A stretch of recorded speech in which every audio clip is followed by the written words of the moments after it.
Hi friends, 2 ஆட்டம் bomb எக்ஸ்ப்ளோஷன்ல மாட்டி யாராவது உயிர் தப்பி நீங்க பாத்துருக்கீங்களா? 2 அணு உண்டு வெடிச்சிங்க யாராவது தப்பிச்சு நீங்க பாத்துருக்கீங்களா? ஜப்பான்ல சுட்டோமோ யமாகுச்சி அப்படிங்கிறவரு ஹிரோஷிமால ஒரு பிசினஸ் பண்ணிட்டு இருக்காரு. அப்போ 6th ஆகஸ்ட் 1945ல ஹிரோஷிமா மேல ஒரு பயங்கரமான ஆட்டம் பாம் போடுறாங்க. அதுல 1,30,000 பேர் ஸ்பாட்ல செத்து போயிடுறாங்க. நம்ம யமாகுச்சி ஆட்டம் பாம் விழுந்த இடத்துல இருந்து கொஞ்சம் தூரம் தள்ளிதான் இருக்கிறாரு. ஒரு 2-3 கிலோமீட்டர் தள்ளிதான் இருக்கிறாரு.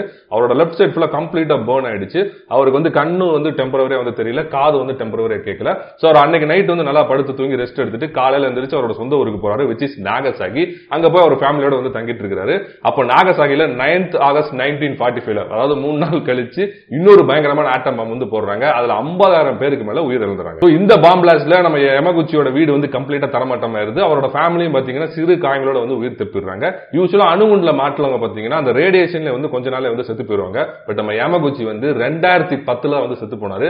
அப்போ அவரோட வயசு 93.